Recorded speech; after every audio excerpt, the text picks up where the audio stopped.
Welcome to Daily Dharma Listening. This space is created for those who seek not answers, but presence. Not escape, but understanding. If you've ever felt overwhelmed by the noise of life, if you've wondered how to find peace in chaos, or if you've been searching for a gentle path to transform your mind and live without fear, you're not alone. Through the lens of ancient Buddhist teachings and modern life reflections, we begin this 30-part journey together. Let this be your sanctuary, a place to sit quietly with your thoughts, and perhaps hear something deeper in the silence. If this resonates with you, consider subscribing to Daily Dharma Listening, liking and sharing this video with someone who might also need stillness today. Let's begin. The dawn does not announce itself with thunder. It does not demand your attention. It simply arrives, slowly, as light seeps into darkness, as the song of one bird pierces the hush of early morning. It is in this same spirit that Buddhist wisdom enters a life not to startle, but to awaken. There was a time in my own life when the days all blurred together, when every morning felt like a continuation of a sleepless night. Anxiety wrapped itself around my chest like ivy, and I tried to fight it with more thoughts, more distractions, more noise. I didn't know then that the answer was not to push harder, but to sit still. The first teaching the Buddha ever offered after his enlightenment was not a command. It was not a proclamation. It was a simple turning of the wheel, a symbol of movement without force, direction without rigidity. The Dharma, as it is called, began to flow like a quiet stream, and those who listened were transformed not by sermons, but by the stillness within.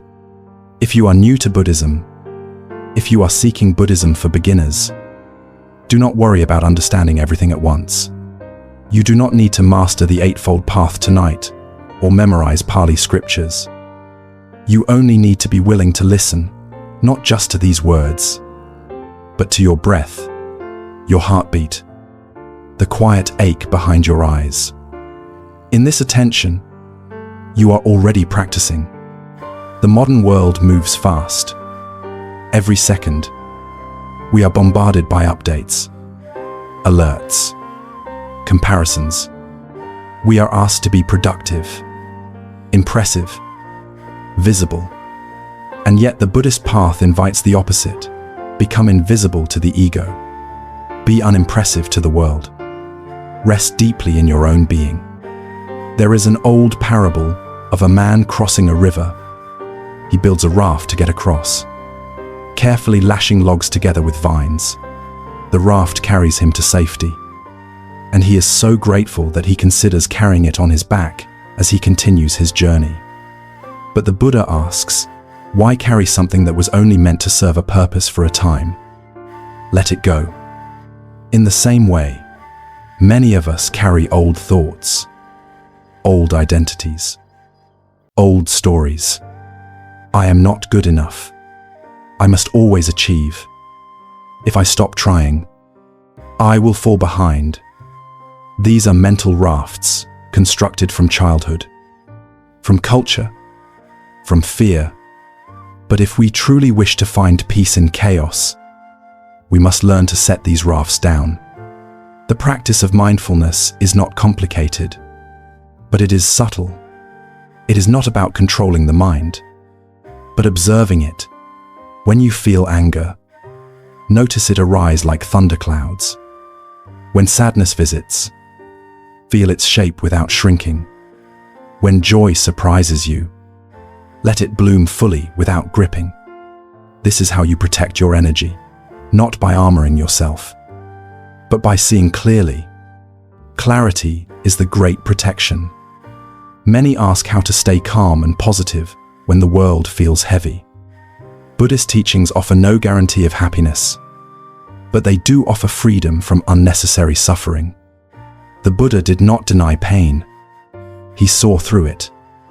He saw that our clinging to pleasure, to identity, to permanence, creates a second arrow after the first. Life may wound us, but we wound ourselves again by resisting what is. And so the invitation is simple. Though not easy, can you be with what is? Let us reflect.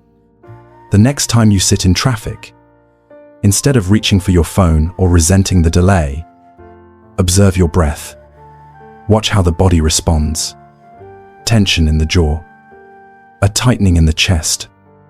Let awareness wrap itself around these sensations like warm light.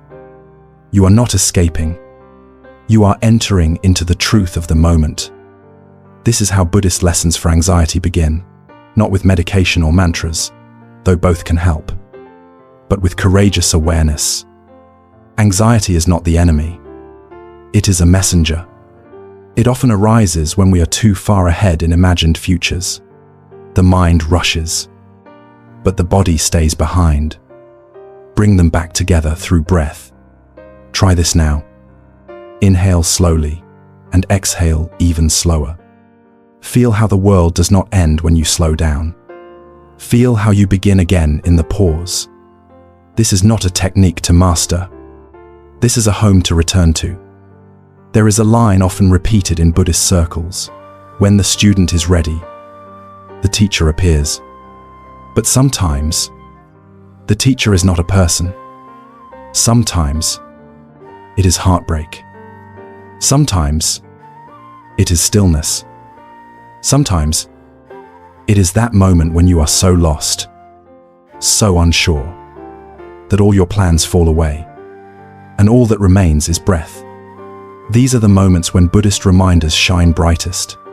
When you feel lost, remember this: you are not broken. You are unfolding. The seed does not bloom overnight, and the lotus grows in muddy water. Your confusion is not a detour. It is the ground of awakening. To live without fear is not to be without pain. It is to recognize that fear, too, is impermanent. Every emotion you have ever felt has come and gone. None have stayed. They rise like waves and return to the ocean. This is the nature of all things, including fear. So, we begin this journey together, not to escape life, but to meet it fully, not to seek perfection, but presence. The ancient wisdom of Buddhism is not locked in temples. It breathes in your kitchen, on your walk to work, in the way you speak to a child, in the quiet moment before sleep. These teachings are not far away. They live where you live. Let this be the first step. Let this silence speak louder than your thoughts. And if something in this has stirred your heart, if you feel even a small space open where there was tightness before then, share this moment. Share this offering. Like this video if it brought you peace. Subscribe to Daily Dharma, listening to continue walking this quiet path with us. There is more to come. But for now, breathe. The Dharma does not shout. It whispers. And if you listen closely, it is already here. Part 2. The weight you do not have to carry. In a quiet forest cloaked in early mist, a young monk once carried a heavy sack of rice on his back. The road wound uphill, slick with dew, and his steps grew slower with each turn. Beside him walked his teacher, an elder who carried nothing at all. The student's breath grew ragged, his feet dragging through gravel and mud, until at last he dropped the sack and sat beside it in exhaustion.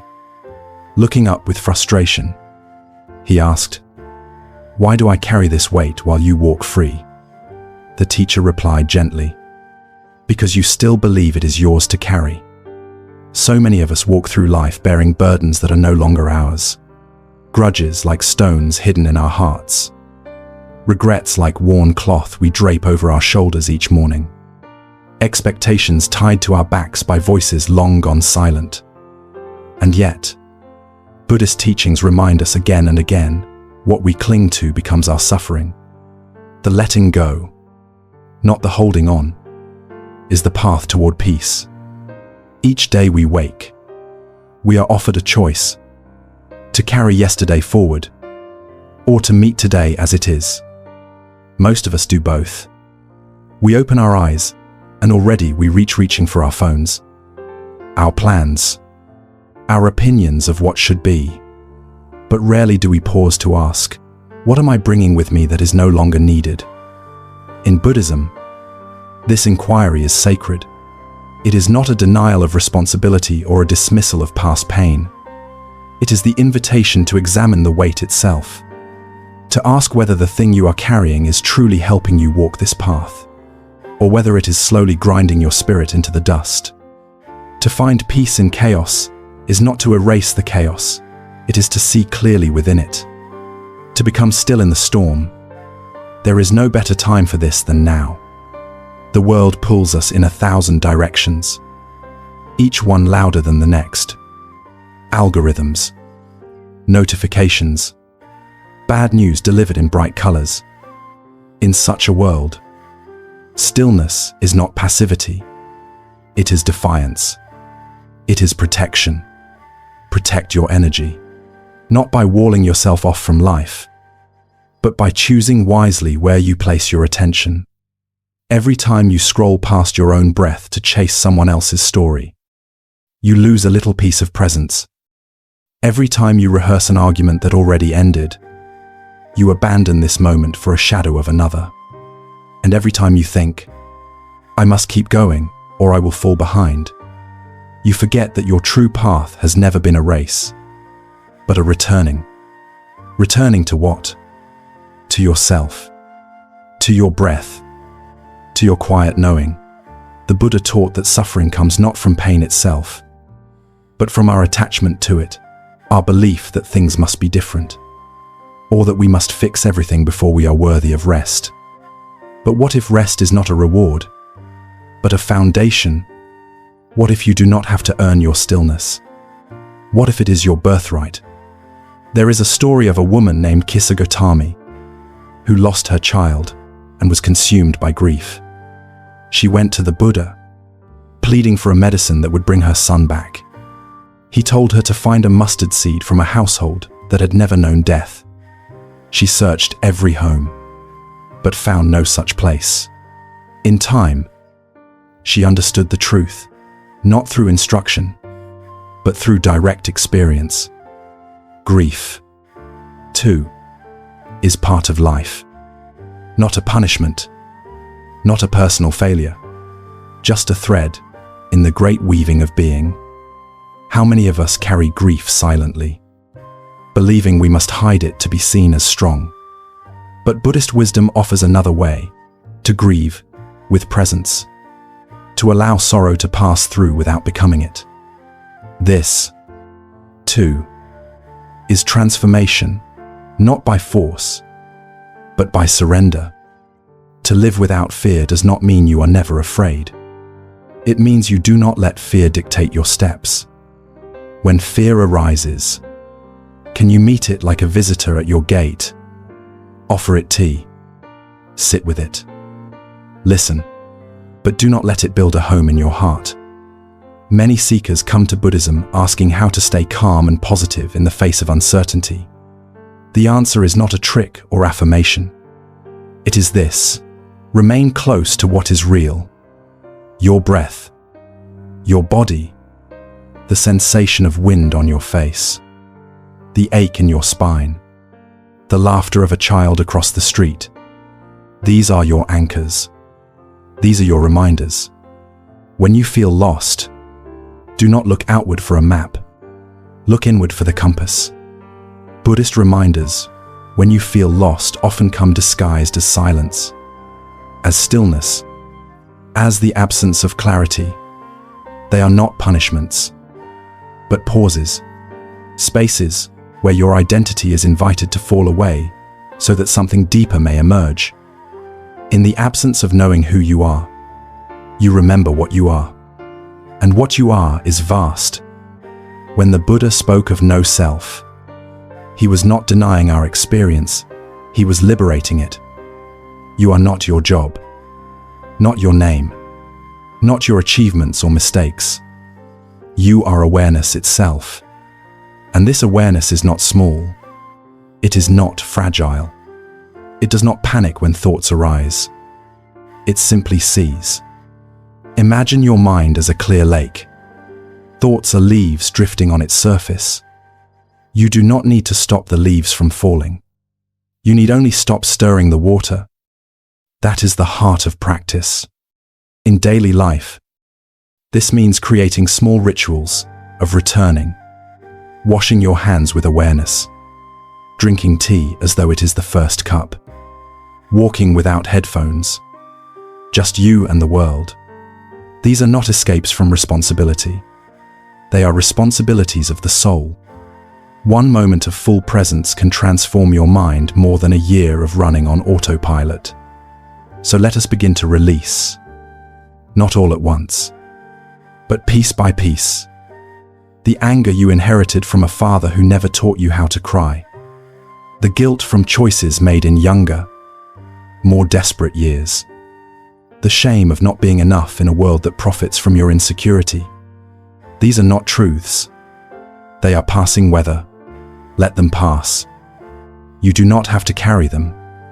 Buddhism for beginners often starts with breath, but it does not end there.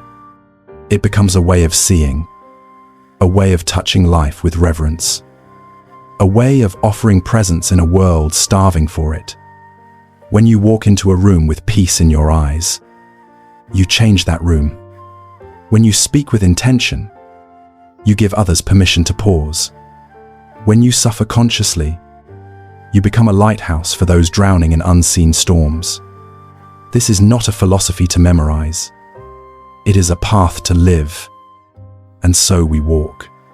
Not to arrive somewhere new, but to return to what has always been waiting, the light within, the clarity beneath the noise, the silence that speaks louder than all our striving. The teacher walked beside the student once more, now both of them with empty hands. The road ahead was the same, but the journey had changed. And in the lightness of his step, the student realized sometimes, the heaviest burden is the belief that you must carry it alone. Let go. You were never meant to bear it all, and you don't have to anymore. Part 3. The middle way through the noise.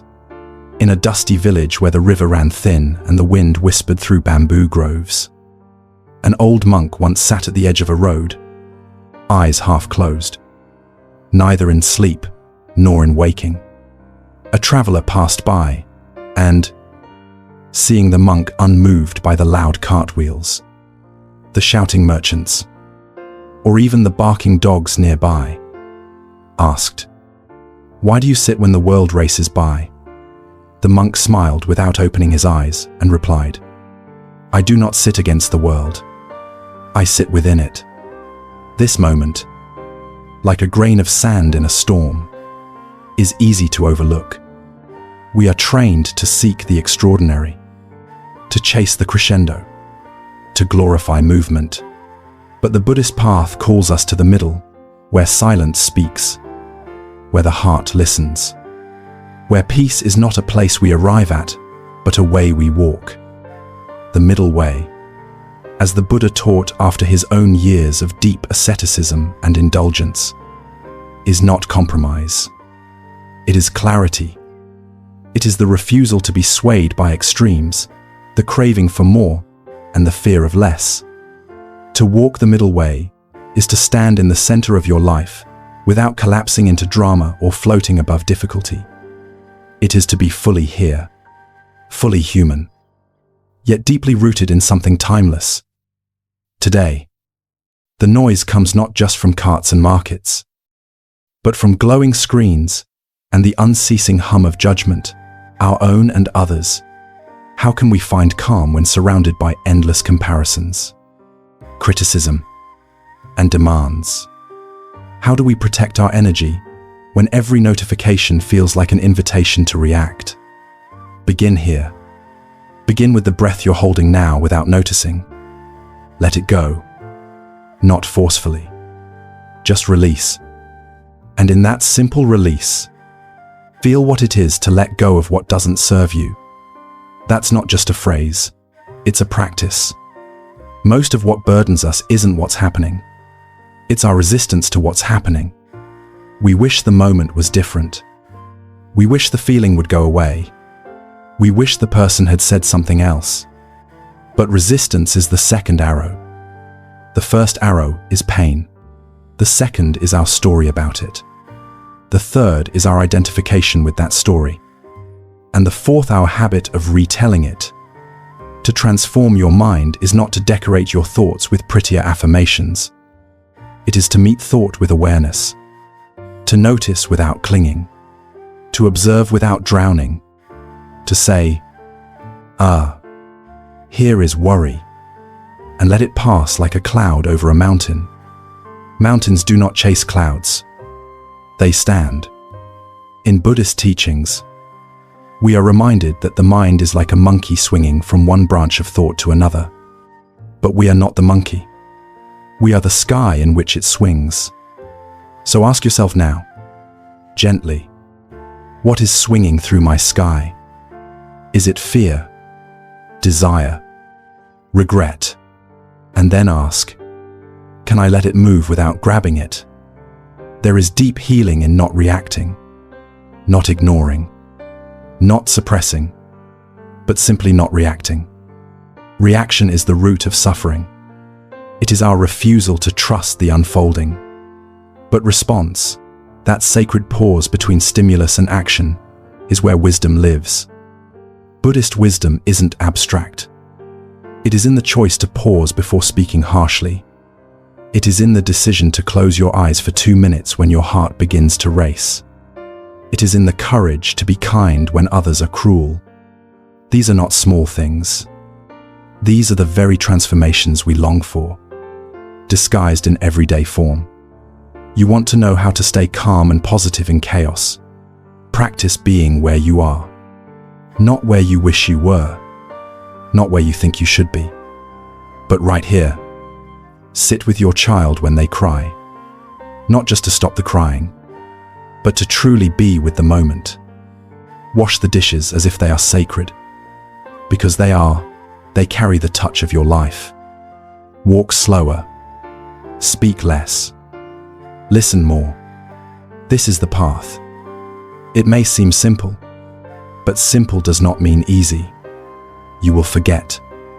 You will snap, rush, scroll endlessly, complain, compare.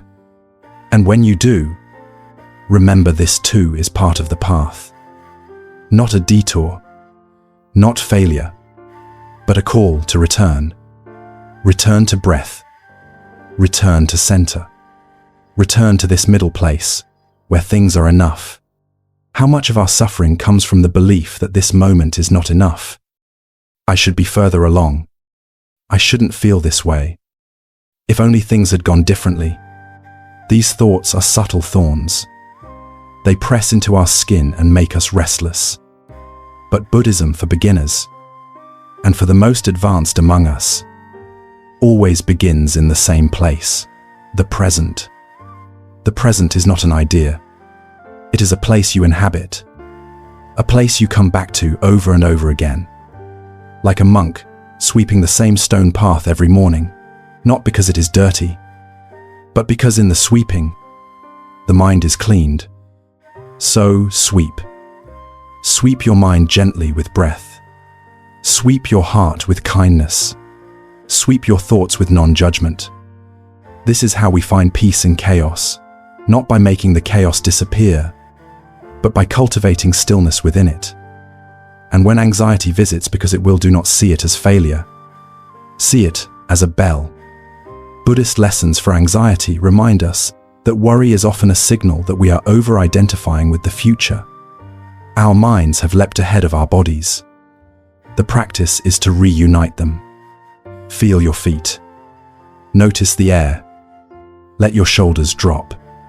Even if nothing outside has changed, something within begins to settle. This settling is not accidental.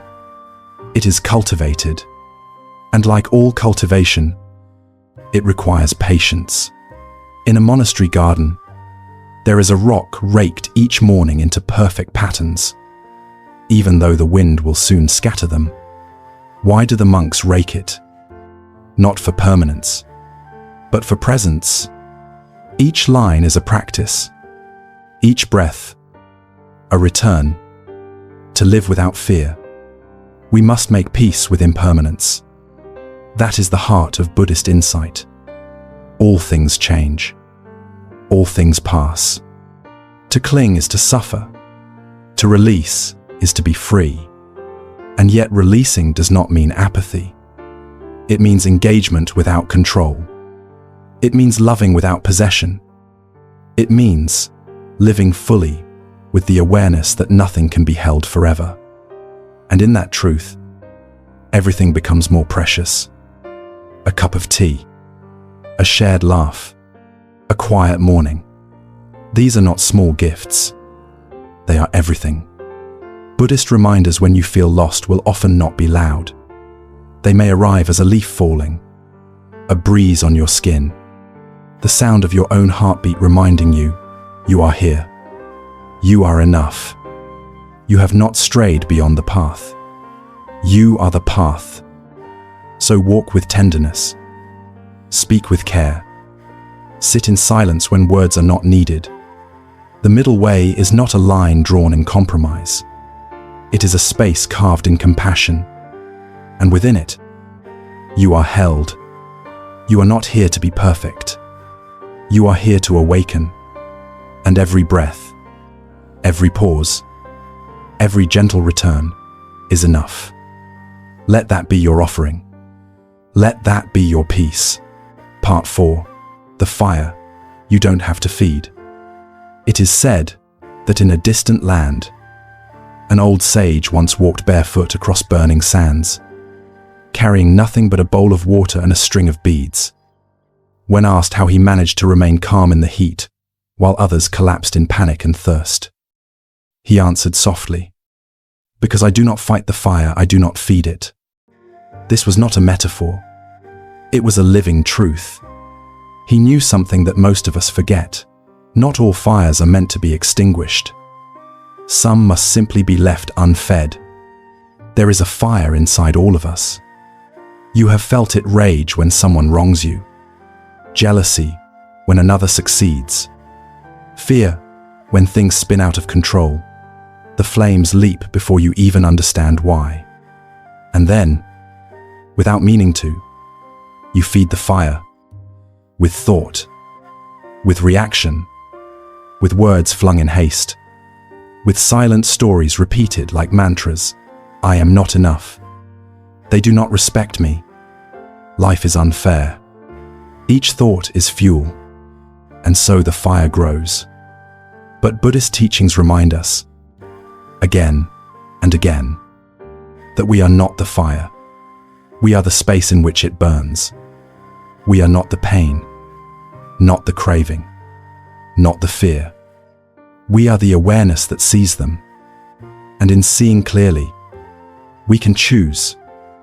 Not always instantly, not always easily, but slowly. Over time, we learn the art of non-feeding. To protect your energy does not mean withdrawing from life. It means walking through the flames without becoming them.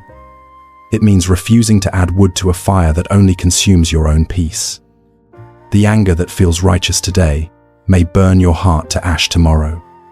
The craving that promises comfort may leave you emptier than before. The need to be right, to be heard, to be validated, these can all become embers, glowing hot with suffering.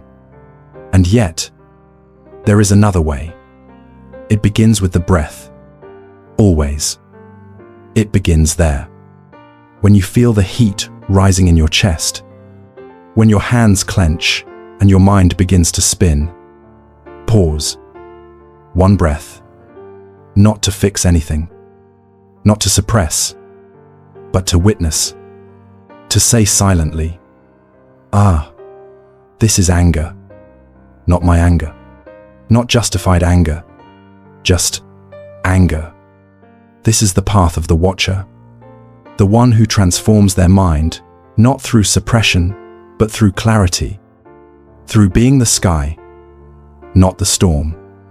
In Buddhism for beginners, we often hear about mindfulness paying attention on purpose, in the present moment, without judgment.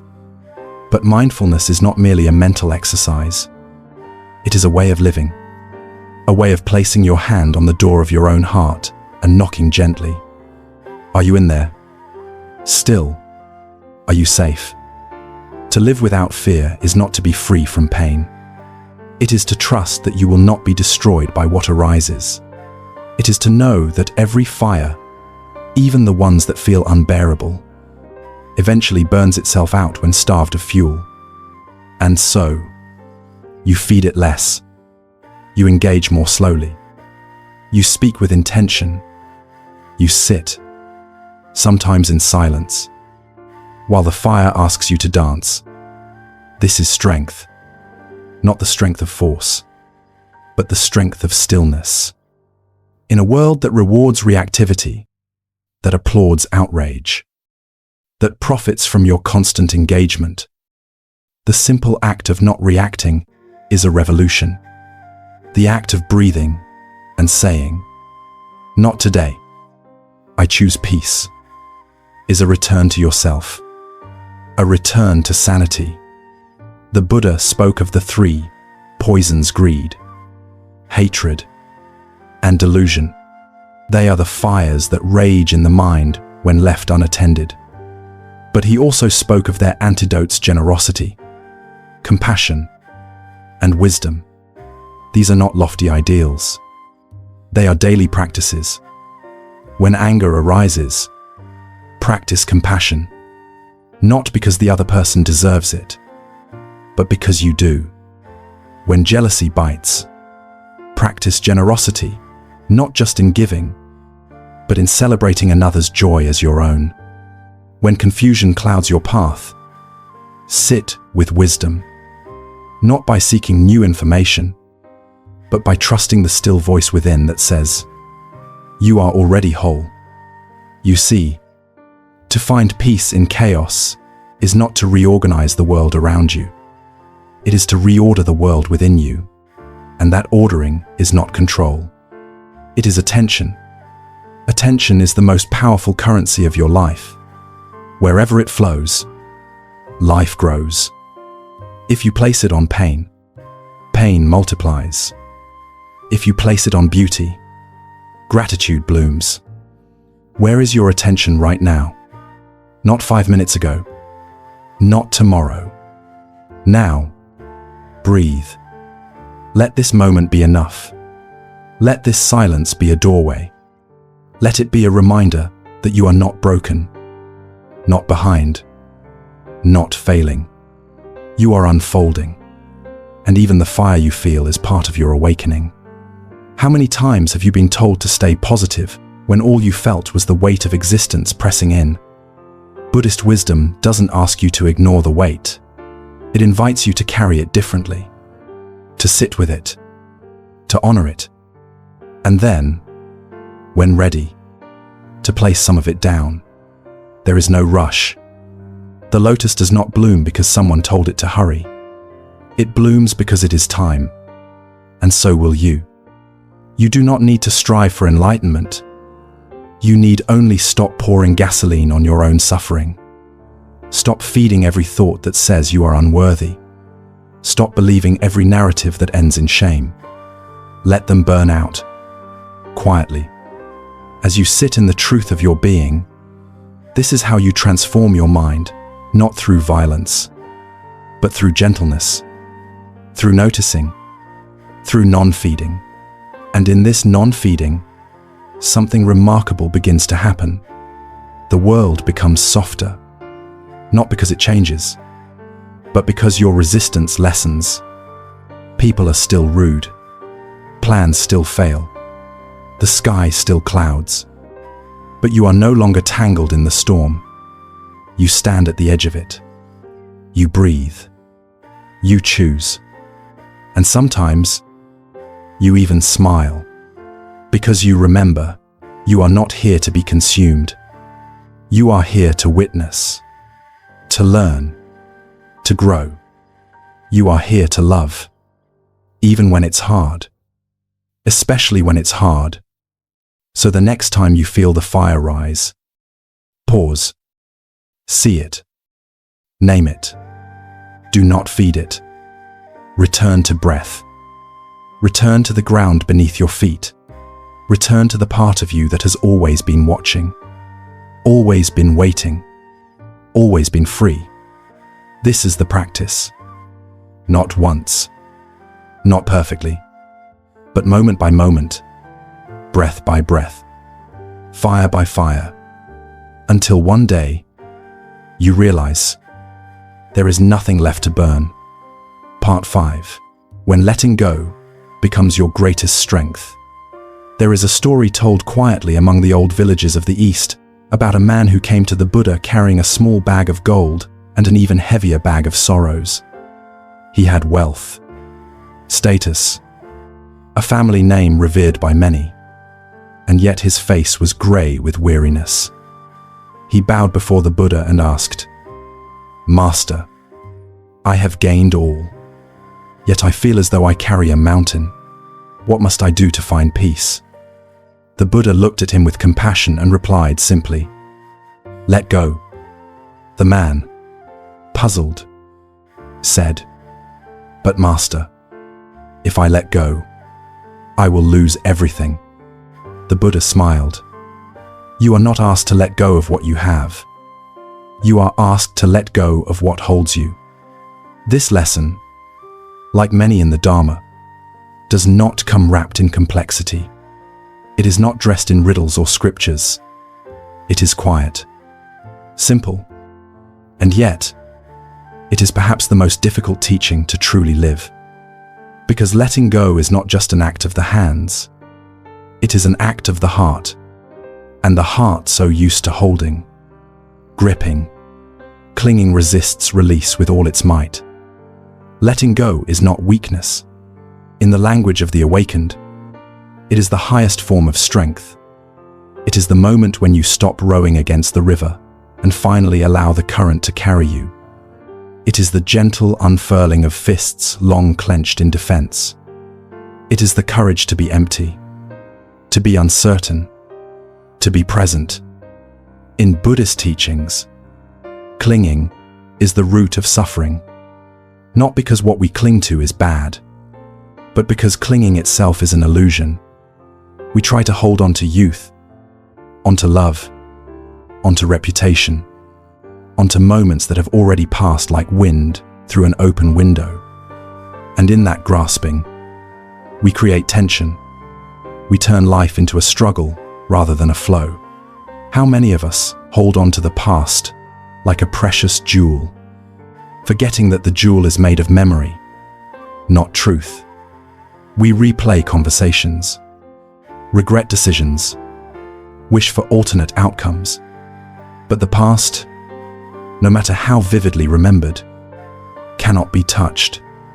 It has become smoke, and yet we try to sculpt it with our bare hands. Others cling to the future, to hope, to plans, to fears.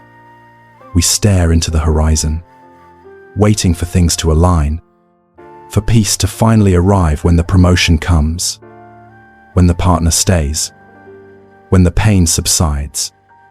But the future is not a place, it is a projection. It does not yet exist, and still we let it govern us like a king without a crown. And so the Buddha taught, be here, not in the past that hurts, not in the future that frightens, but here, in the breath that rises, in the footstep that presses the earth, in the silence between heartbeats.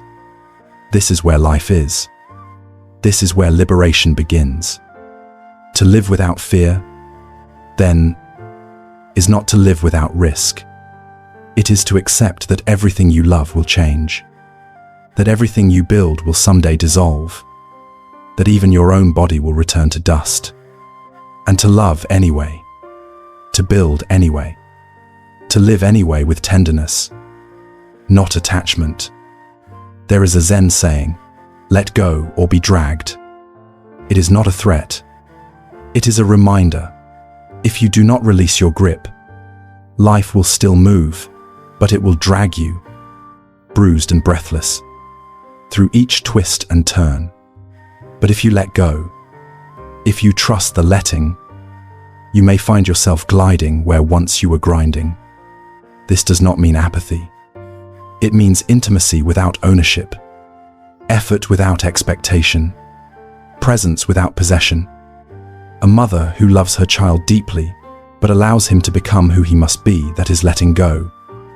A friend who stands beside another in pain without trying to fix it, that is letting go.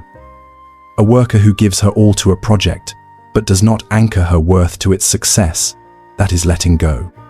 And most of all, a person who sits with their own sorrow, not denying it, not drowning in it, but holding it gently, like a cup of warm tea. That is the art of release.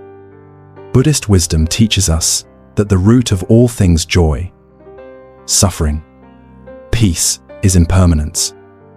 And impermanence is not a curse. It is the rhythm of life. It is the rising and falling of the tide, the opening and closing of the flower, the coming and going of each breath. When we resist this rhythm, we suffer. When we move with it, we begin to dance. Ask yourself now, what are you holding that is already asking to be released? Perhaps it is the need to be understood. Perhaps it is an identity no longer true. Perhaps it is a dream that has quietly died. Or a version of yourself that once felt safe, but now feels like a cage. You do not need to throw these things away. You only need to stop clutching them. Let them rest beside you. Let them go their own way, as all things must. When you feel lost, when the path disappears into fog, Buddhist reminders return like the sound of temple bells in the distance. Gentle, unwavering, calling you back, not to a place, but to yourself. You do not need to chase meaning. You need only sit still long enough to hear what is already speaking.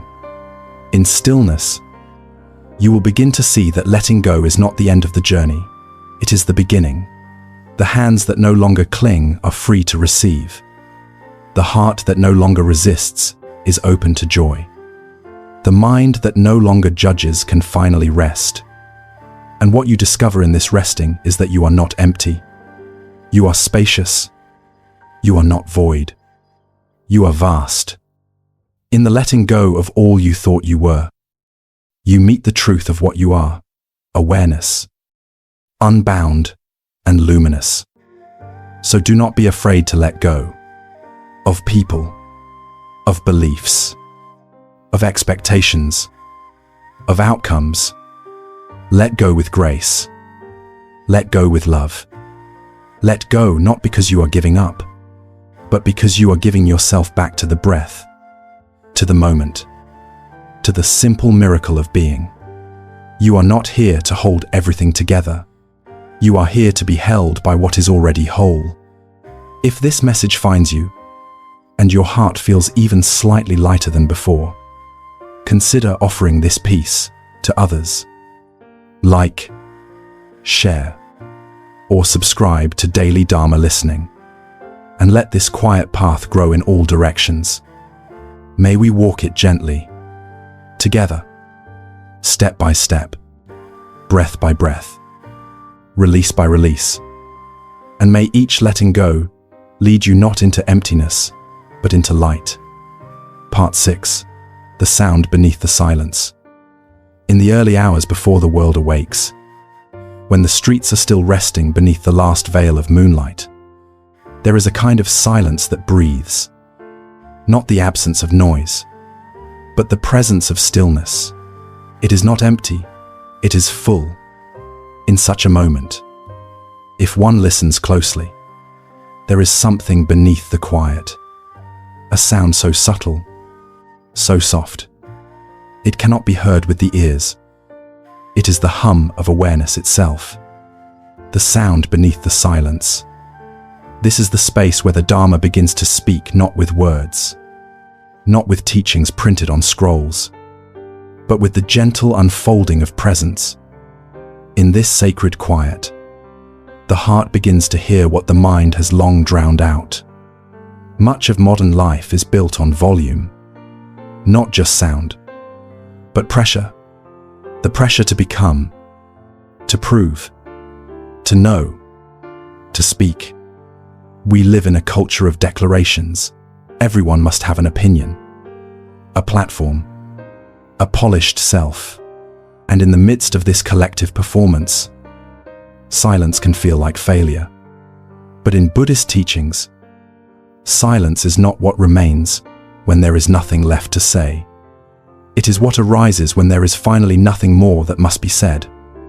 To sit in silence, not distracted, not waiting, but dwelling, is a radical act in today's world. It is an act of reclaiming the mind from the machine of doing.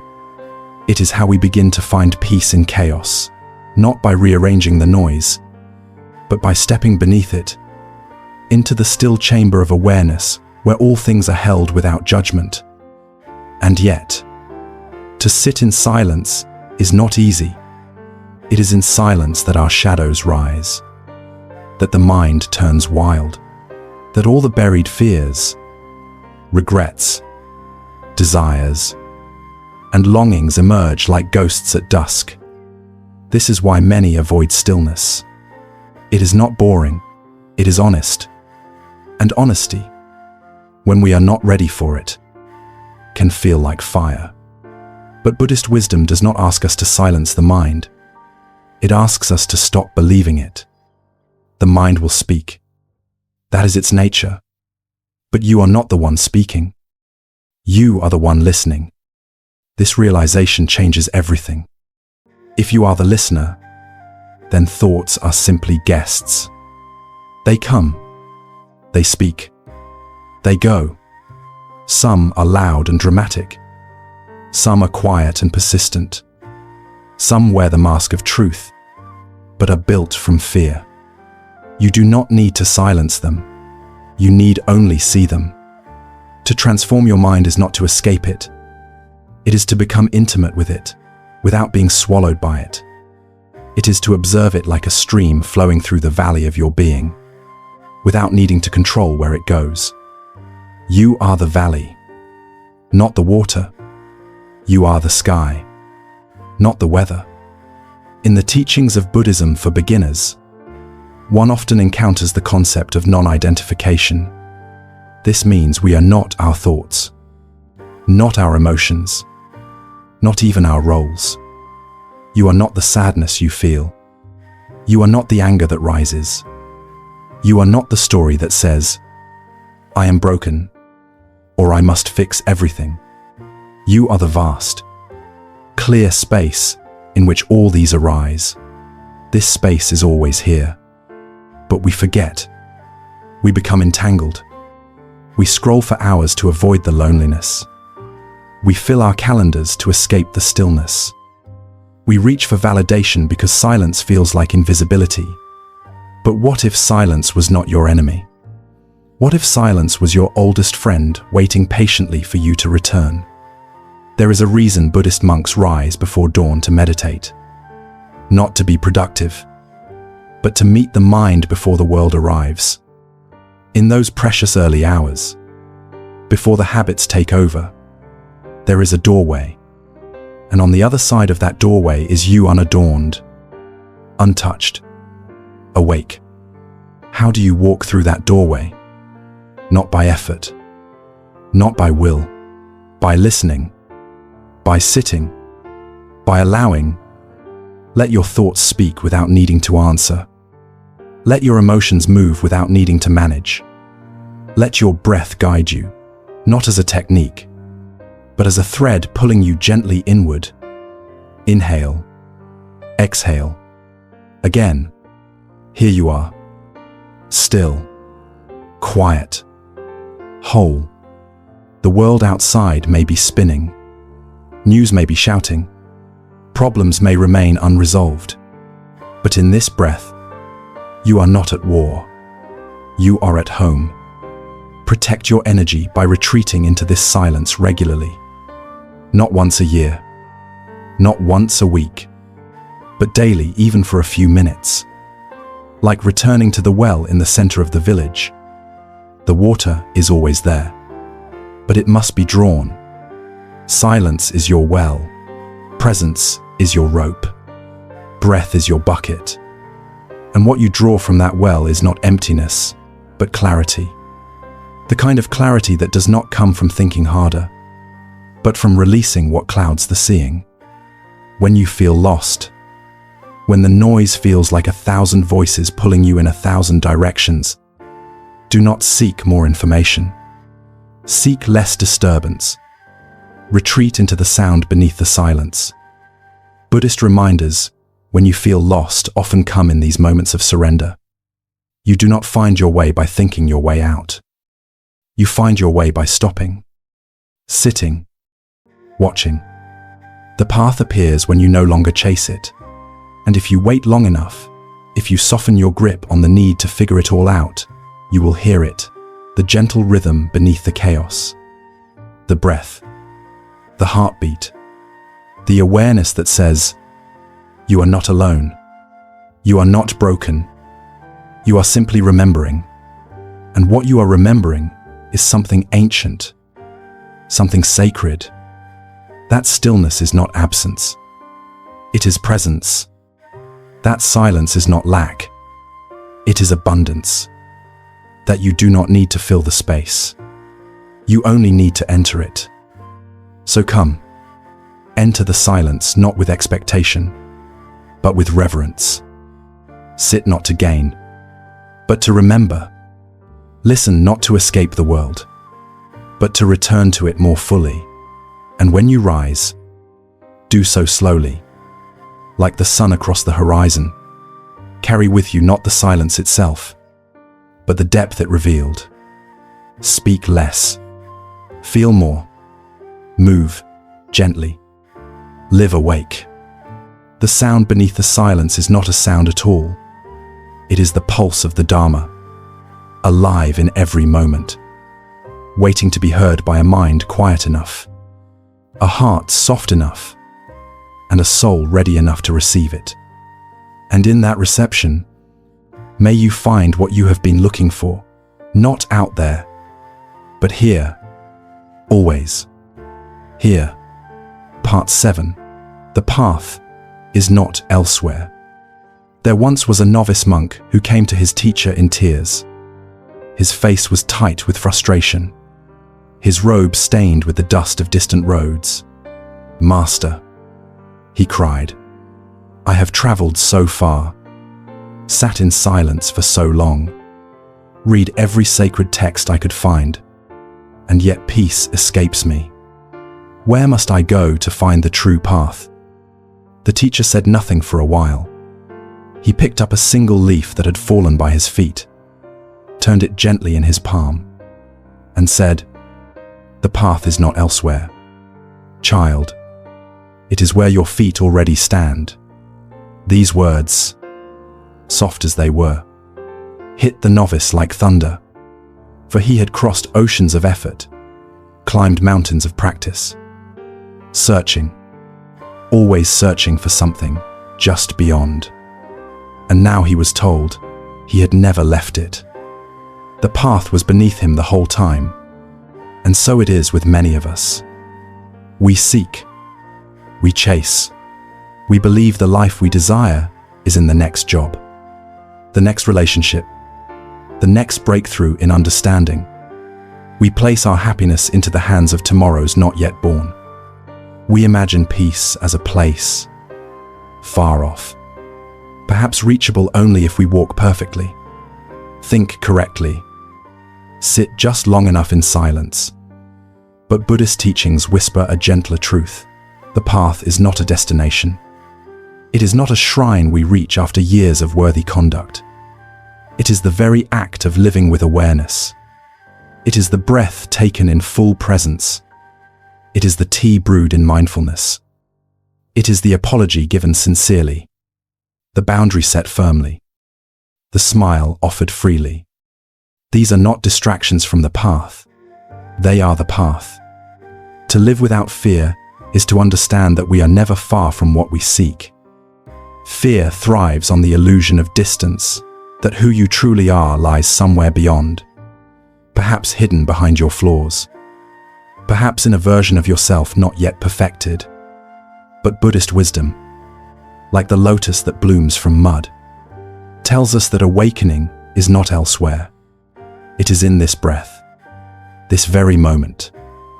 How to stay calm and positive, then, in a world that constantly calls you away from yourself.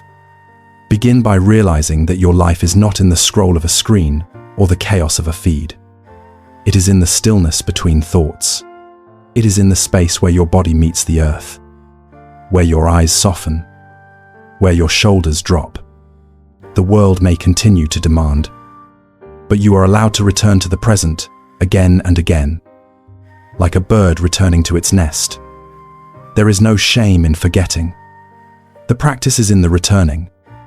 Each time you remember, each time you come back from the thought that pulled you into fear or fantasy, you strengthen your presence. You protect your energy not by shielding yourself from life, but by choosing what you allow to enter your field.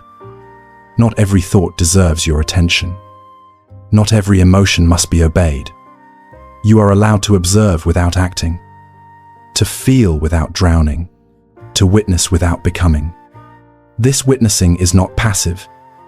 It is powerful. It is the gaze of the Buddha beneath the Bodhi tree, unmoved by temptation or fear. It is your own gaze, steady and clear, as you watch your mind spin stories and gently say, "Not now. I am here." There is a profound peace in realizing you don't need to go anywhere to be whole, that every place you arrive is still here, that even your suffering contains the seeds of awakening. When anxiety arises, Buddhist lessons do not offer escape. They offer embrace. Anxiety says, "Something bad might happen." Awareness replies, "Something is happening, and I can be with it." You do not need to fix the anxiety. You need to make space for it, to breathe around it, to give it the room it never had when you were running. This is how you transform your mind, not by force, but by staying with yourself through discomfort, by not abandoning yourself in pursuit of perfection. And what of those who feel lost? What of those who wake with a heaviness they cannot name? Buddhist reminders, when you feel lost, are not loud. They arrive in the smallest of ways. A single line from a sutra, the sound of wind moving through leaves, the warmth of tea against your palms. These are not meaningless. They are messengers. They are threads leading you home. Sometimes, the most spiritual act is to wash the dishes while breathing mindfully, to answer the phone with compassion, to listen, truly listen, to someone without preparing your reply. These are not moments away from practice. They are the practice. You are not too late. You are not behind. You are not broken. These are illusions spun by the mind addicted to comparison and craving. The path you walk is not straight. It loops. It pauses. It disappears into thickets and reappears when you least expect it. And still, it is yours, entirely yours.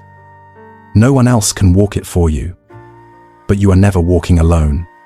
With every breath you take in awareness, you walk beside all those who have ever sought truth, who have ever sat in stillness beneath a tree, who have ever dared to live gently in a world that screams. You are the continuation of their steps. You are the whisper of the Dharma in modern form.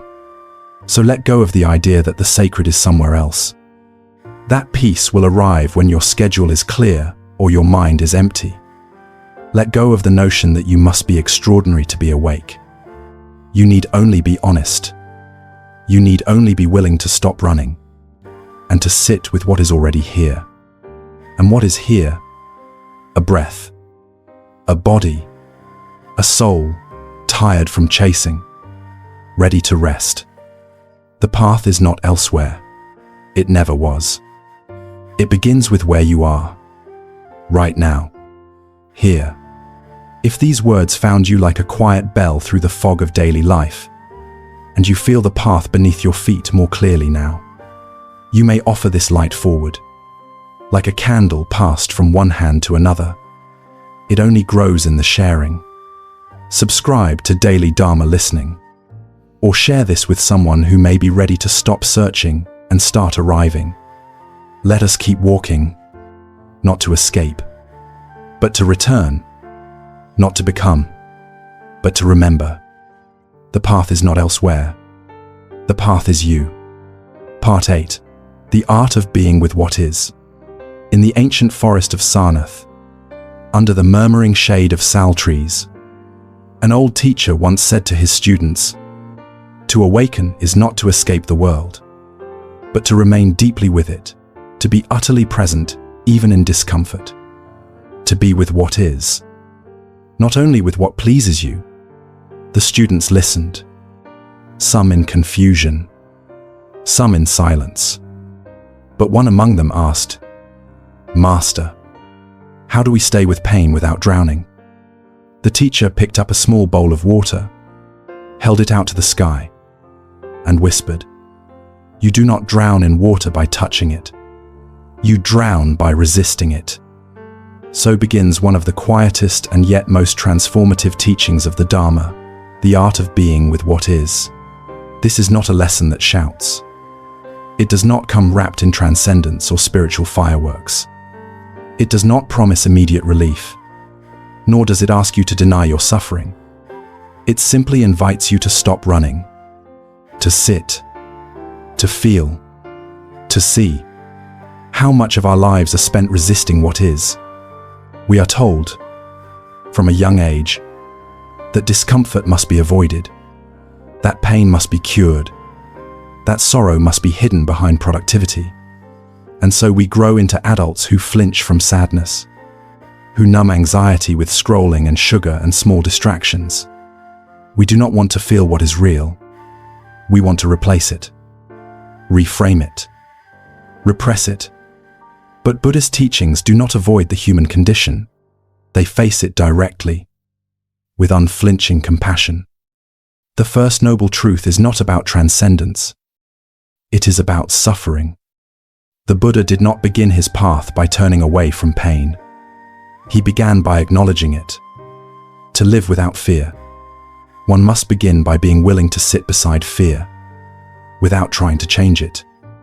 To find peace in chaos, one must begin by not needing the chaos to end. To transform your mind, you must first learn to hold it gently, even when it trembles. So how do we practice this art of being with what is? We begin where we are, right now.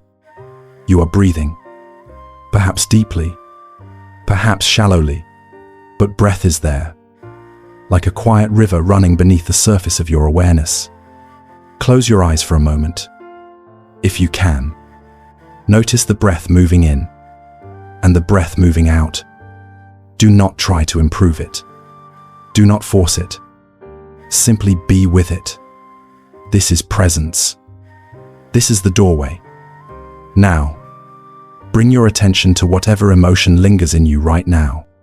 Maybe there is restlessness. Maybe there is sadness. Maybe nothing strong at all.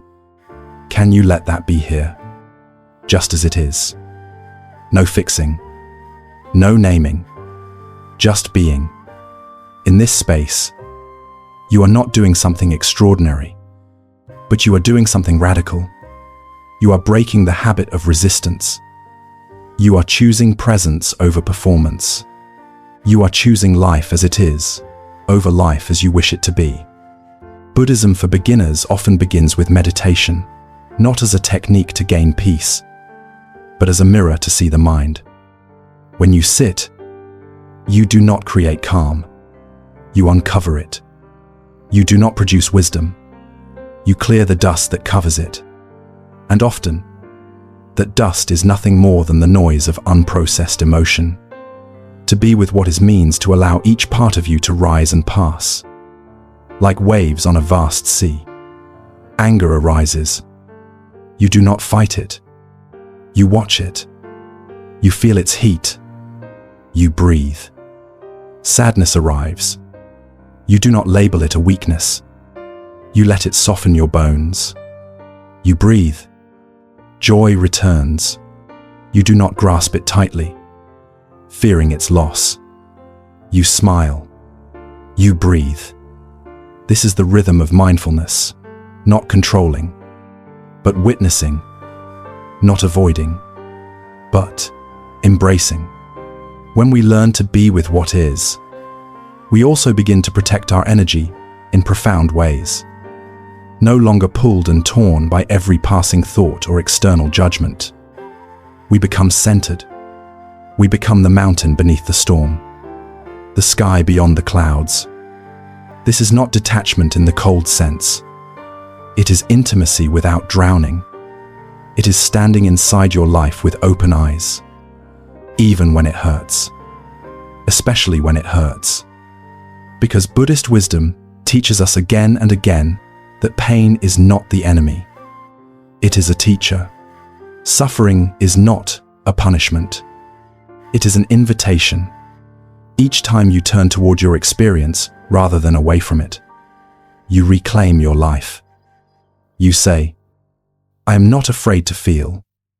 And in that, you become truly alive. The present moment is always offering something, but it speaks softly. To hear it, you must quiet the urge to change everything. Sit with your hunger before you feed it. Sit with your loneliness before you distract from it. Sit with your anxiety before you analyze it. This sitting is not passive. It is the foundation of transformation. From this ground, choices arise that are not reactions, but responses.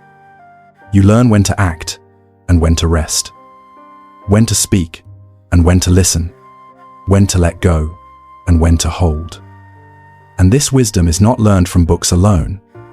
It is learned by being with what is. Every time you resist the urge to flee discomfort, every time you breathe into your pain instead of numbing it, you are growing roots. You are becoming stable, strong, awake. Buddhist reminders when you feel lost will always guide you back to this presence. The world may try to convince you that healing is somewhere far, in retreats or rituals, in gurus or goals. But healing begins here, with your willingness to feel what you have not yet felt, to hold the child inside you who was never held, to weep the tears that were never safe, to forgive the parts of you that failed. This is the deepest practice. To be with yourself fully, to live not in the chase for better moments, but in the truth of this one. And when you do, when you stay long enough with the breath, the pain, the stillness, you may discover something unexpected. Peace was not hiding. It was simply waiting. Waiting for you to stop running. Waiting for you to stop striving. Waiting for you to sit down. Finally, and say, yes, I am here. And in that moment, you may hear it, the Dharma speaking, not from outside you, but from within. Not in words, but in warmth. Not in scriptures, but in silence. And you will know. This is what you were searching for. Not escape, but intimacy. Not achievement, but awakening. Not elsewhere, but here, exactly as it is. Part 9. The stillness that moves you forward. In a forgotten village near the foot of the Himalayas, there was a man known for sitting beside the same banyan tree every morning. For years, travelers passed him. Merchants greeted him. Children played around him. He never sought to teach, never claimed wisdom, and yet his stillness was known across the valley. One day, a visitor asked, "Why do you sit here every day and do nothing?" The man opened his eyes and smiled. "Who says I do nothing? The mountain sits too, but it is the reason the rivers know where to go." This is the paradox at the heart of Buddhist practice. True stillness does not trap you. It moves you, not with force, but with quiet inevitability. It guides not by direction, but by presence. It is not stagnation, it is alignment. We live in a culture obsessed with motion, always pushing, always rushing, always reaching for more clarity, more success, more purpose. And yet, how many of us have discovered that in all this movement, we often lose direction, that the more we chase, the more we feel chased. That beneath our constant doing is a deep longing to simply be. Buddhist teachings do not ask us to abandon our lives. They invite us to stop being consumed by them. The stillness the Dharma speaks of is not withdrawal, it is returning. It is the act of coming back to the present moment, again and again, as though it were your only true home. Because it is. To find peace in chaos, you must stop confusing stillness with inaction. Stillness is not idleness. It is not the absence of progress. It is the fullness of attention. It is the clarity of a mind that no longer spins in 10 directions. It is the breath that grounds you when the world screams for urgency. We fear stopping because we've been taught that to pause is to fall behind. That if we are not improving ourselves, we are wasting time. But Buddhist wisdom offers a different path, one that is slower, quieter, but infinitely more alive. Sit. Just sit. Let your thoughts run like wild horses across the plain of your mind. Let them move. You do not need to chase them. You do not need to stop them. You only need to be the open sky in which they pass. This is the heart of meditation, not the clearing of thought, but the remembering that you are not your thoughts. You are the space in which thought arises and dissolves. You are not the storm.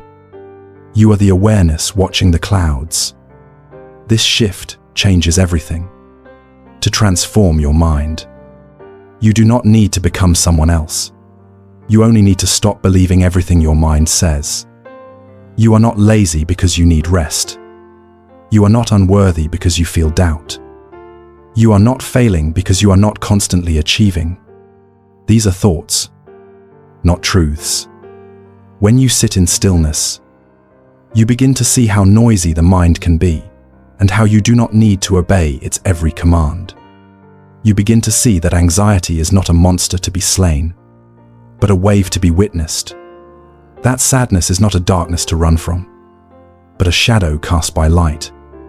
Stillness teaches you to stay with yourself, to stay with discomfort, to stay even when nothing seems to be happening, because in that staying, something deeper begins to unfold. A softening, a spaciousness, a knowing. Buddhism for beginners often begins with the breath, and for good reason. The breath is the bridge between body and mind, between unconscious and conscious, between reaction and response. When you feel overwhelmed, when you feel lost, when the mind screams for answers and the heart trembles with fatigue, pause. Inhale slowly. Feel the breath enter like cool wind. Exhale gently. Let go of the tightness. Do this again and again until the world slows. Until you remember there is no peace in the next task, the next explanation, the next milestone. Peace is here. Peace is breath. Peace is presence. And in that presence, a subtle movement begins, not of body, but of being. You begin to move forward not by effort, but by alignment, like a leaf carried by the current of the Dharma, like a sail that catches the wind, not because it fights the sea, but because it opens. To live without fear, you must stop running from stillness. Fear thrives in distraction. It lives in the spaces where we refuse to be quiet, where we avoid the mirror of the present moment. But when you sit, when you truly sit with yourself, fear begins to lose its grip. It may still whisper, but it no longer commands. Protect your energy by becoming intimate with silence, not the silence of avoidance, but the silence of awareness, the kind that sees clearly, feels fully, and remains kind. Because this is what the Buddha taught, not how to escape suffering, but how to meet it with such presence that it softens, how to hold pain with such tenderness that it transforms, how to rest so deeply in what is, that striving itself dissolves. Buddhist reminders, when you feel lost, do not point you forward. They point you inward, not into isolation, but into authenticity, into the part of you that already knows the way, the part of you that doesn't need another map, only the courage to stay still long enough to feel the compass. So let the world be as it is. Let your breath rise and fall. Let your heart beat without rush. Sit beneath your own banyan tree, wherever you are, and trust that in this stillness, you are not falling behind. You are arriving to the truth that peace is not a goal. It is a practice, a path, a presence. And when you finally taste it, not through effort, but through surrender, you will see this stillness has been moving you all along. It was never your inactivity that held you back. It was the belief that you had to fight for what is already yours. Let go. Be still. And watch how far you go by simply staying. Part 10. Beyond right and wrong. The freedom of non-duality. In the courtyard of a monastery high in the mountains, where the clouds gathered like old friends around stone rooftops and pine branches creaked with the weight of silence, a young disciple once asked his teacher, "Master, how do I know if I am right? How do I know if my actions, my thoughts, my choices are pure?" The old monk looked into the fog and answered with a whisper that seemed to echo from the valley itself. When you no longer ask whether you are right or wrong, but whether you are present, then you are near the gate. That gate, the one the teacher spoke of, is not a place. It is not adorned with symbols or guarded by statues.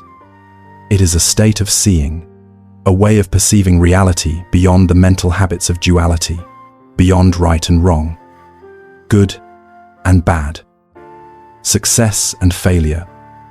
It is what Buddhist teachings call non-dual awareness, a seeing that does not divide, a knowing that does not cling. But to reach this state, or rather, to realize it, because it was never far, you must learn to watch the mind that separates.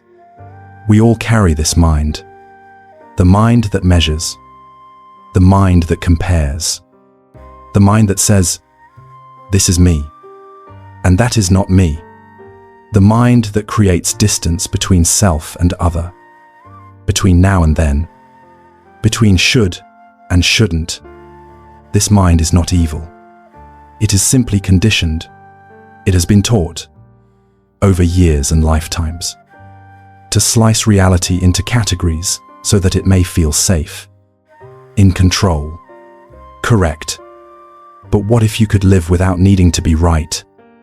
What if peace did not depend on you being pure, or enlightened, or constantly good, but on your ability to see clearly without judgment? To find peace in chaos, one must stop dividing the moment into what is acceptable and what is not. One must begin to sit with the whole of it, the beauty and the mess, the clarity and the confusion, as part of a single, undivided reality. This is not easy for the modern mind. which has been trained to optimize, to fix, to choose sides. But Buddhist wisdom invites a deeper, gentler gaze. A gaze that says, let it be. Let this moment be what it is. Let this breath arrive as it is. Let this person be who they are. And in that letting, you will begin to hear a deeper silence beneath the judgments, a silence that does not divide, but holds. This silence is the space of freedom. Not the freedom of escape, but the freedom of being with what is. To live without fear. We must learn to trust this space, to stop needing the mind to define everything before we can rest. Because the mind will never stop judging, but you can stop believing. You can notice judgment rise, and instead of reacting, breathe. You can feel shame come like a wave, and instead of drowning, allow it to pass. You can witness the mind saying, I'm not good enough, and respond with, I hear you, but I don't have to follow you. This is how you transform your mind, not by replacing bad thoughts with good ones, but by seeing all thoughts for what they are, clouds. They form, they drift, they disappear, but the sky remains. You are the sky. You are not the storm. When you realize this, something inside you softens.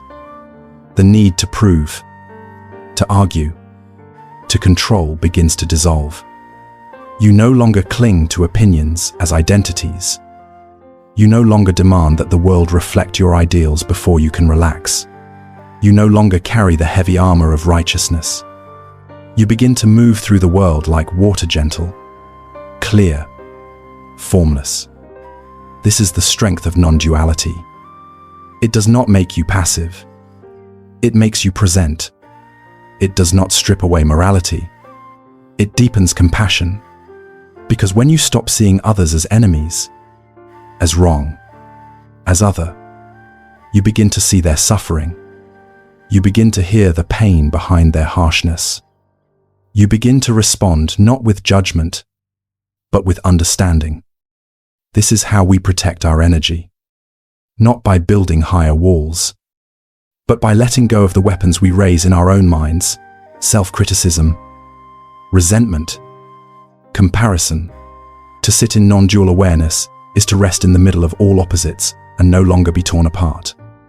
It is to know that you can be grieving and grateful, that you can be uncertain and still at peace, that you can be healing and still whole. And when you feel lost, when the path disappears beneath your feet and the mind spins, stories of failure, Buddhist reminders will call you back to this. Nothing is separate. You are not behind. You are not broken. You are not apart from truth. You are the path. You are the Dharma, unfolding in real time. Even in your doubt, even in your confusion, you are part of this great flowering. The lotus blooms from mud not in spite of it, but because of it. Let your mess be sacred. Let your contradictions be your teachers. Let your longing be a doorway. This is the wisdom the Buddha saw, not a doctrine to be memorized, but a seeing so deep that all division faded. He saw the flame of desire and the emptiness behind it. He saw the ego rise and fall like a wave. He saw the one who suffers and the one who watches, and he knew they were not separate. You are not separate. And when you see this, not with your mind, but with your being, you will stop asking, am I doing it right? And start living the question itself. You will walk without needing to arrive.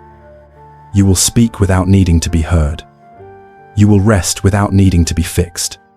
And in that rest, the Dharma will move through you like wind through bamboo, soundless, effortless, complete. If this has spoken to you, if you have tasted even a drop of this clarity, this relief, consider resting here longer. Subscribe to Daily Dharma Listening. Share this space with another seeker. and let the ripple of non-judgment spread across hearts, hungry for wholeness. There is a truth beyond right and wrong. It is where you are. It is what you are. Let yourself rest there, just as you are. Now, part 11, if it's meant for you. It will arrive naturally, high above the river where the wind carves through stones softened by centuries. There was once a hermit who built no shrine, gave no teachings, and wrote no books. Yet travelers spoke of him often, not because he sought to be found, but because those who truly wandered in silence always seemed to find him. One day, a youth climbed the winding trail in search of this man. Upon seeing him sitting quietly beside a stream, the youth bowed and asked, "How did you find all that you needed without ever seeking?"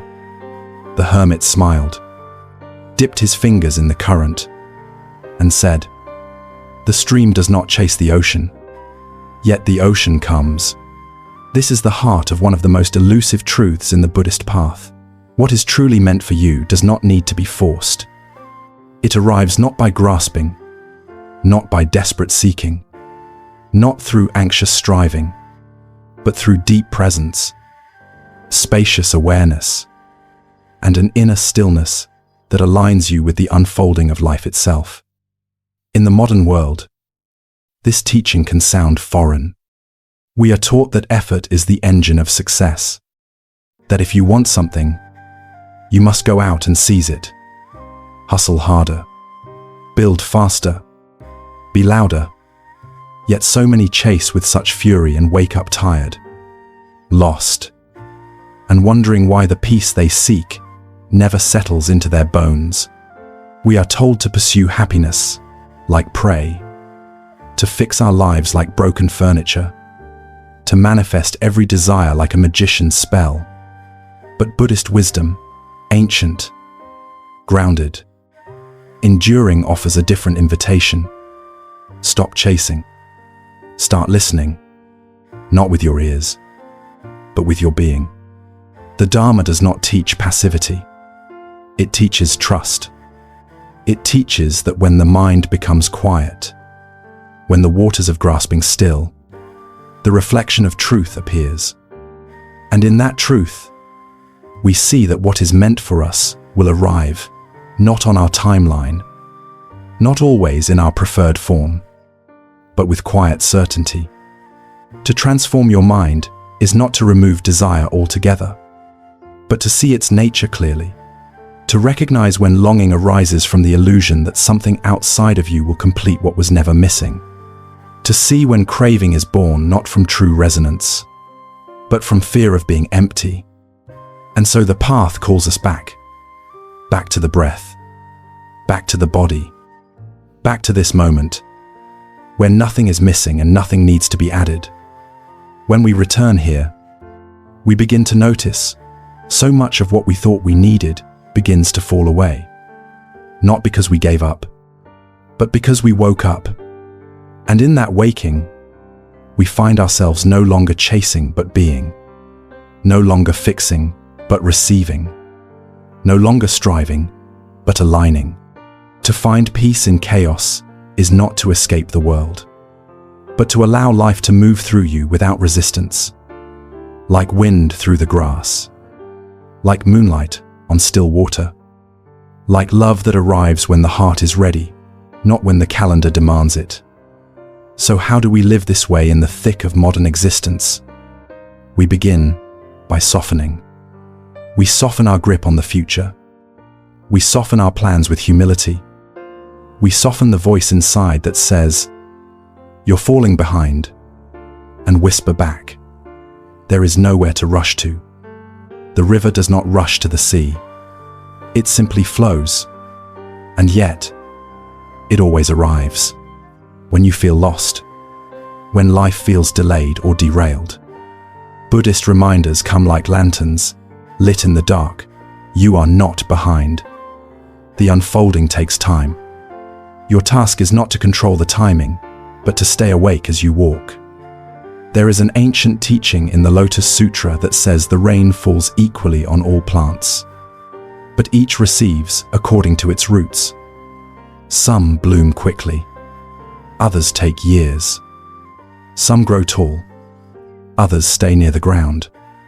None are wrong, none are late. The same Dharma nourishes them all, and so it is with you. You are being shaped even now by forces you cannot yet see. The pain that slows you is not punishment. The waiting you resent is ripening. The emptiness you fear is preparation. What's meant for you is not something you must hunt down with clenched fists. It is what meets you when you are quiet enough, soft enough, empty enough to receive it. That relationship you long for, it cannot be forced into being. That path you wish to find, it will not reveal itself in panic. That clarity you crave, it will not arrive when you're shouting over your own intuition. Instead, stop, breathe, make room. Let your presence become an invitation, not a demand. Protect your energy, not by withdrawing from life, but by no longer leaking your peace into the hands of things beyond your control. You don't need to convince the universe. You only need to become a clear vessel. Still, open, rooted, like a bowl placed beneath the rain, like the earth awaiting spring, like a heart that no longer begs to be filled, because it has remembered it was never truly empty. In the letting go of force, in the release of grasping, the world begins to respond differently. People are drawn not to your effort, but to your ease. Opportunities arise not because you chase them, but because you made space for them. Wisdom emerges not because you demanded answers, but because you grew still enough to hear what was always speaking beneath the noise. This is not magic. This is presence, and presence is the greatest power you have. Even in the moments that feel stagnant or slow, you are not stuck. You are being carried, the way a seed waits in the dark, not knowing how close it is to bursting. The way the tide turns beneath the surface, unseen but inevitable. What is meant for you is not lost. It is arriving, but you must be home to receive it. And you are only home when you are present. So stop running. Start resting. Start listening. Start trusting, not the mind, which fears, but the heart, which knows. The Dharma is not far. It lives in your breath. It speaks in your stillness. It waits in the spaces where you no longer strive. But surrender. Let this be your reminder. If it's meant for you, it will arrive, not when you push, but when you prepare, not when you chase, but when you become the space that welcomes it. If you felt something true here, if your heart eased even slightly, or if your breath deepened without effort, you are already aligning. Let that be enough for now. And if you feel called, subscribe to Daily Dharma Listening, or share this message with another soul who is learning to wait without fear. There is wisdom in your timing, and you are not late. You are simply becoming. Part 12. The quiet blooming of becoming.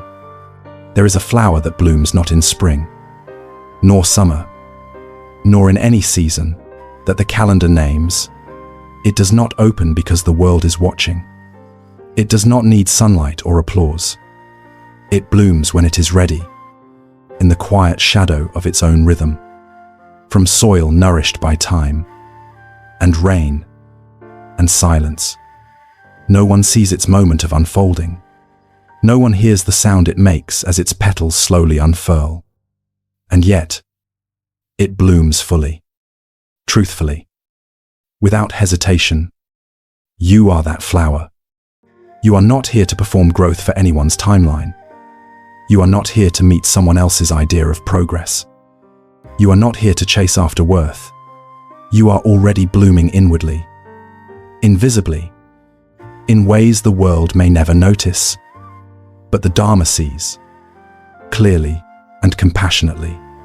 The Buddhist path does not demand that you become anything other than who you are. It does not ask for perfection. It does not wait for purity. It simply invites you to become, to allow the seed of your own presence to awaken, softly, without rush. It invites you to stop measuring your life by the noise it makes and begin honoring the stillness from which it grows. This stillness is not stagnation. It is depth. And depth does not shout. It does not clamor. It does not need to prove. It only needs to be. In a world obsessed with arrival, we forget how sacred it is to be in the middle. To not know, to not have the answer yet, to walk the path not with certainty, but with sincerity. We think becoming must look like big change.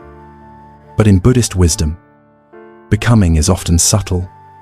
It is the softening of an old belief, the loosening of an inner grip, the moment you forgive yourself without telling anyone, the decision to stay present, just this one breath longer. You ask how to stay calm and positive in chaos, how to live without fear, how to protect your energy in a world that drains you dry. The answer is not louder than your suffering. It is quieter. It lives in your pauses. It lives in your breath. It lives in your choice to sit in discomfort without collapsing, to walk slowly when the world runs, to bow to the uncertainty of life, not as defeat, but as devotion. There is a kind of strength that does not look like success. It looks like staying kind when you're tired. It looks like saying no with compassion. It looks like resting when your mind tells you you haven't earned it. It looks like choosing to be here, now, in this body, in this moment, without needing it to feel better to be worthy of your love. This is the quiet blooming of your becoming. It does not need an audience. It only needs your presence. Buddhist lessons for anxiety remind us, fear arises when we forget that everything changes, that no emotion, no circumstance, no state of mind is forever. When we remember this, we do not need to escape our suffering. We simply need to sit with it long enough to watch it change. To sit like the mountain sits, not unmoved because it is stubborn, but because it trusts the sky. To sit like the candle burns, not hurrying its own light, but offering it fully while it lasts. You are not behind. You are not wrong. You are unfolding. And unfolding is not a linear process. It is cyclical. Some days, you return to a wound you thought you'd healed. Some days you forget what you remembered yesterday. Some days you feel lost inside yourself. And all of it is sacred. All of it is the Dharma at work. What is meant for you is not just what arrives. It is also what leaves. It is the relationship that ended, the path that closed, the version of yourself you mourn in silence. These, too, were meant not as punishments, but as part of the pruning, the soft sculpting, the silent preparation. Let yourself grieve. Let yourself grow.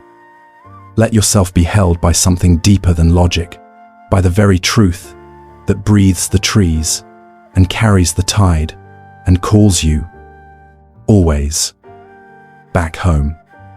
And home is not a place. Home is the awareness that you never left, the part of you that watches with compassion, the part of you that breathes through every wave, the part of you that sits still, no matter how loud the world becomes. You are already that. You always were. Buddhism for beginners begins here. Not in temples, not in textbooks, but in the moment you stop running and finally say to yourself, I am willing to be here, fully, softly, whole. This is not the end of the path. It is the beginning of the return, not to who you were, but to what you are, not to a new identity, but to the one who watches without needing a name, If this journey has awakened something small and sacred in you, let it keep unfolding. Subscribe to Daily Dharma Listening if you feel called, and share this space with a friend who walks in silence, perhaps carrying questions too heavy to name. And above all, trust. You are not lost. You are blooming. In your own time, in your own way, in your own still, radiant light.